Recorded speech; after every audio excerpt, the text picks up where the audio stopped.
नमस्कार बच्चों, आपके अपने YouTube channel math lover UP योद्धा में आपका बहुत बहुत स्वागत है और लगातार आप वीडियो देख रहे हैं, इसके लिए बहुत बहुत धन्यवाद। और आज मैं आपको एक नए और इंटरेस्टिंग टॉपिक की तरफ लेके चलता हूं।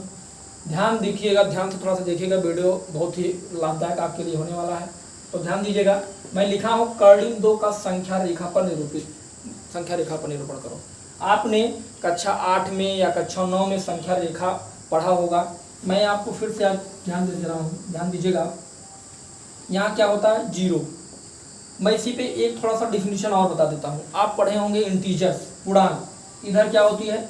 धनात्मक संख्याएं होती हैं, इधर क्या होती हैं? ऋणात्मक संख्याएं होती हैं। तो एक बार फिर से मैं रिवीजन कर दे रहा हूँ कि जीरो के साथ जब धनात्मक और ऋणात्मक संख्याएं शामिल होती हैं उसको मैं क्या कहता हूँ? पूर्णांक कहता हूँ। तो ध्यान देंगे, जब मैं कर्डिंग 2 का संख्या रेखा पर जब मैं निरूपण करूंगा तो कैसे होगा? तो करेंगे क्या? 2 बिंदु आप लीजिए, एक यहाँ ले लीजिए, एक यहाँ ले लीजिए। एक को मान लीजिए ए, एक को मान लीजिए बी। और जो यहाँ से यहाँ तक के आप बिंदु ले रहे हैं, ये कितने सेंटीमीटर का होना चाहिए? 1 सेंटीमीटर का होना चाहिए। ध्यान दीजिएगा, कितने सेंटीमीटर का होना चाहिए? 1 सेंटीमीटर का होना चाहिए।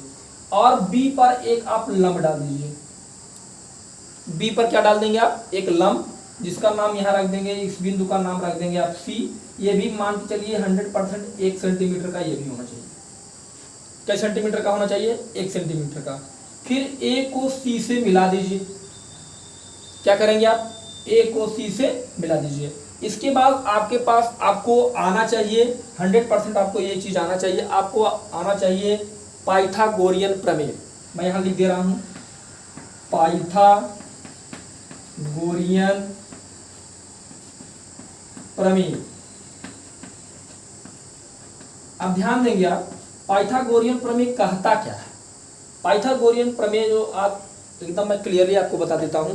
पाइथागोरियन प्रमेय जो होता है वो 90 अंश के त्रिभुज पर निर्भर करता है। किस त्रिभुज पर? 90 अंश के त्रिभुज पर। उसका जो सारी रूपरेखा जो बन के तैयार हुई है, पाइथागोरियन जो प्रमेय बन के तैयार हुआ है वो 100% 90 अंश के त्रिभुज पे ही बन के तैयार हुआ है।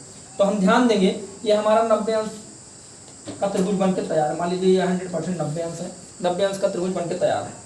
पाइथागोरियन प्रमेय कहता है, बात को ध्यान से सुनेंगे, सबसे बड़ी भुजा का वर्ग, इसका मतलब किसका वर्ग? कर्ण का वर्ग होगा लंब के वर्ग के और आधार के वर्ग के योगफल के बराबर होगा। ध्यान देंगे आप फिर से, सबसे बड़ी भुजा क्या है? कर्ण। किसके बराबर होगा? लंब के वर्ग के और आधार के वर्ग के। तो इस त्रिभुज में आप देख रहे होंगे, जो त्रिभुज आपके सामने ये बन के तैयार है, जिस पर ये टिका है, त्रिभुज किस पर टिका है? इस पर, नीचे वाली ये बेस लाइन है आपकी, तो ये क्या है आपका? आधार। और जिस आधार पर आपने लंब डाला है वह आपका क्या है? लंब। और आप ध्यान दे रहे होंगे, इस त्रिभुज में सबसे बड़ी जो भुजा है उसका नाम क्या है? कर्ण। अब जब आप इसी को अल्फाबेटली मतलब आप व्यक्त करना चाहें, आप अल्फाबेट के रूप में व्यक्त चाहें, ABCD जब हम लेते हैं तो आप देखेंगे कर्ण की जगह यहाँ से लेके यहाँ तक जो कर्ण की रेखा है, इस पर 2 बिंदु हैं, एक का नाम A है, एक का नाम क्या है? C। तो आप यहाँ क्या लिख देंगे? AC का होल स्क्वायर। आप देखेंगे लंब यहाँ से लेके यहाँ तक जो 2 बिंदु आपको मिल रहे हैं वो क्या है? लंब। तो आप लिख देंगे BC का होल स्क्वायर। इसी तरह आप आधार में ध्यान देंगे, ध्यान से देखेंगे, आधार में यहाँ से यहाँ तक की जो रेखा है वो कौन सी रेखा? उसका नाम क्या है? AB। तो हमारा एक फार्मूला बन के तैयार हो गया, AC का होल स्क्वायर बराबर BC का होल स्क्वायर प्लस AB का होल स्क्वायर। इसका मतलब कर्ण का होल स्क्वायर बराबर लंब का होल स्क्वायर धन आधार का होल स्क्वायर। अब आप देखेंगे, अब ध्यान देंगे, इधर हमको लाना है कर्डिंग 2। आप देखेंगे AC का मान पता नहीं है, AC की जगह यहाँ कुछ मैंने लिखा नहीं है, AC का मान मैंने, यही आपको निकालना है, यही आपको ज्ञात करना है। AC की जगह केवल आप AC का होल स्क्वायर लिखेंगे बराबर BC की जगह क्या लिखेंगे? BC की जगह क्या लिखेंगे? 1 का स्क्वायर, और AB की जगह लिखा है 1 का स्क्वायर। ध्यान देंगे, AC का स्क्वायर बराबर 1 + 1, मैं थोड़ा सा इधर लिख दे रहा हूँ, ध्यान दीजिएगा, इधर लिख दे रहा हूँ। तो आप देख रहे हैं AC का स्क्वायर बराबर 2, AC का स्क्वायर बराबर 2। तब एक चीज और ध्यान दीजिएगा, गणित में यदि किसी चीज के ऊपर या किसी भी कोई मान लीजिए संख्या दिया गया, जो भी दिया गया, यदि उसके ऊपर स्क्वायर लगा है और चर राशि में है, तो आगे की संख्या जो अचर राशि में होती है, देखिए ये चर राशि में है, आगे की संख्या जो अचर राशि में होती है, ये स्क्वायर इसके ऊपर से हट के इधर क्या हो जाता है, ये रूट हो जाता है। तो आप देखेंगे AC का मान कितना आ गया, करड़ी में 2, और हमको यही प्रूफ करना था। AC का मान कितना आ गया, करड़ी में 2। आप करेंगे क्या, A और C के बीच की क्या ले लेंगे, दूरी। A और C के बीच में आप लंगड़ा का इस्तेमाल करते हैं, डिस्टेंगा ले लेंगे। जो लंगड़े का लोहे वाला कोना होता है उसको A पे रखेंगे, पेंसिल वाला कोना कहाँ रखेंगे, C पे रख के एक ऐसे डॉटेड लाइन करके इसको इस रेखा में क्या कर देंगे, मिला देंगे, और इसका क्या नाम रखेंगे, O। तो 100% आपको बात समझ में आ गई है। एक बार मैं फिर से रिपीट करता हूं, मैंने लिखा कर्डिंग 2 का संख्या रेखा पर निरूपित करो। आपने किया क्या, एक लाइन खींची, लाइन खींचने के बाद आपने 2 बिंदु लिया, एक का नाम A रखा, एक का नाम B। इनके बीच की दूरी आपने कितना लिया, 1 सेंटीमीटर लिया। फिर B पर आपने एक लंब डाला जिसका नाम आपने क्या रखा, C रखा। तो C जो आपने रखा उसकी भी बीच की दूरी कितना लिया आपने, 1 सेंटीमीटर। फिर A को C से आपने मिला दिया। फिर मैंने आपको बताया कि यह एक जो आकृति जो बन के तैयार हुई है वह कौन से त्रिभुज में आपको दिख रही है, वह समकोण त्रिभुज में बन के तैयार हो गई है। अब आपने क्या किया, आपने पाइथागोरियन प्रमेय का इस्तेमाल किया। किसका इस्तेमाल किया, पाइथागोरस प्रमेय का। पाइथागोरियन प्रमेय कहता है कि सबसे बड़ी भुजा का वर्ग, सबसे बड़ी भुजा का वर्ग इन दोनों छोटी भुजाओं के वर्गों के योगफल के क्या होता है, बराबर होता है। तो हम देखेंगे इधर कर्ण की जगह कुछ नहीं लिखा, इसलिए मैंने AC का स्क्वायर लिख दिया। लंब की जगह 1 का स्क्वायर, आधार की जगह 1 का स्क्वायर, 1 में अपने एक जोड़ा कितना आया, 2। तो इसलिए AC का मान कितना आ गया, करड़ी में 2। तो 100% ये आ गया होगा। अब आगे मैं थोड़ा सा इरेज करता हूँ, आपको बताता हूँ कर्डिंग 3 का संख्या रेखा निरूपण। ये आपको समझ में आ गया, इसलिए मैं इसको इरेज करता हूँ। ध्यान देंगे आप, सेम इसी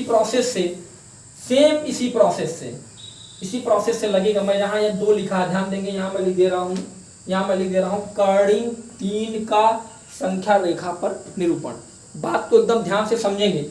जब तक आपको कर्डिंग 2 का संख्या रेखा निरूपण नहीं आएगा तब तक आप कर्डिंग 3 का संख्या रेखा निरूपण नहीं कर सकते हैं। इसलिए पहले मैंने आपको बताया कि कर्डिंग 2 का संख्या रेखा निरूपण कैसे किया जा सकता है। तो ध्यान देंगे, एकदम बातों को ध्यान से देखें। सेम जो आपने कर्डिंग 2 का पूरा बना दिया है, अब इसी पे हमको करना क्या है, इसी पे हमको करना है C पर एक आप लंब डाल दीजिए। आपने किया क्या, बिंदु C पर एक क्या डाल दिया आपने, लंब डाल दिया। बिंदु C पर आपने एक लंब डाल दिया जिसका नाम आपने क्या रखा, D। क्या रखा, D।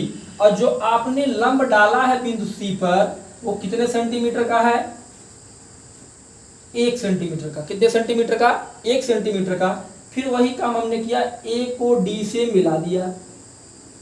अब आप ध्यान देंगे, अब हमारे पास एक नया त्रिभुज बन के तैयार हुआ जिसका नाम ACD है। क्या है, ACD। अब आप ध्यान देंगे, यहां लिखेंगे, फिर वही रूल आपका है, पाइथागोरियन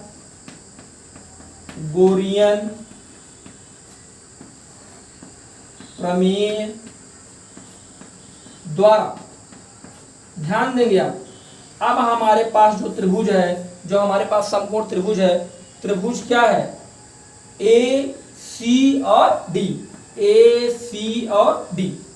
अब आप पाइथागोरियन प्रमेय क्या कहता है, कर्ण का स्क्वायर बराबर होगा लंब के स्क्वायर के और आधार के स्क्वायर के योगफल के क्या होगा, बराबर होगा। इधर ध्यान देंगे आप, कर्ण ये यहाँ क्या है, AD। एकदम साफ साफ इसको आप जब बंद कर लेंगे तो एकदम साफ साफ दिखाई दे रहा है कि ये कौन सा त्रिभुज है, समकोण त्रिभुज है, तो आप देख रहे होंगे कर्ण का मान यहाँ पता नहीं है, तो कर्ण की जगह केवल आप कर्ण का स्क्वायर लिखेंगे, बराबर। लंब की जगह ध्यान देंगे आप, लंब की जगह क्या है, DC है, क्या है, DC। तो DC की जगह 1 का स्क्वायर, आधार आपका क्या है, आधार AC की जगह क्या है, कर्णी में 2, इसका स्क्वायर कर दे रहे हैं, यहाँ मैं लिख दे रहा हूँ, ध्यान दीजिएगा आप। तो आप यहाँ लिखेंगे कर्ण का स्क्वायर बराबर 1 का स्क्वायर करेंगे कितना आएगा, 1 आएगा। कर्णी 2 का स्क्वायर, जैसे बच्चा नहीं समझ पा रहा है, मैं आपको यहाँ छोटा सा बता दे रहा हूँ, ध्यान दीजिएगा, एक बॉक्स में बना रहा हूँ, इसमें बता रहा हूँ, ध्यान दीजिएगा। कर्णी 2 का स्क्वायर, कर्णी 2 में कर्णी 2 का गुणा करेंगे आप, कितना आएगा, 4 आएगा। 4 को जब आप बाहर निकालेंगे, ये जो कर्णी बन के तैयार हुई है, इसका मतलब ये किस रूप में है, वर्गमूल के रूप में। किस रूप में है, वर्गमूल के रूप में है। जब इसको आप बाहर निकालेंगे क्या आएगा, 2 आएगा। तो मैं यहाँ कर्णी 2 का जब स्क्वायर करूंगा तो यहाँ कितना आएगा, 2 आएगा। फिर आप लिखें कर्ण का स्क्वायर बराबर 3, फिर आप लिखेंगे कर्ण बराबर √3। तो यहाँ जो कर्ण का मान आ गया, कितना आ गया, कर्णी में 3। फिर सेम काम वही करेंगे आप, कहाँ से दूरी लेंगे, A का लेंगे, कहाँ दूरी, D तक, A का कहाँ से दूरी लेंगे, D तक, और dotted dotted dotted dotted dotted line करके आप इसको यहाँ मिला देंगे। मान लीजिए इसका नाम हम रख देंगे यहाँ। तो इसी तरह कर्णी 3 का संख्या रेखा निरूपण हो गया है। तो आज के वीडियो में इतना ही। वीडियो बहुत अच्छा है, हेल्पफुल है, ध्यान से इसको देखिएगा। बहुत बहुत धन्यवाद।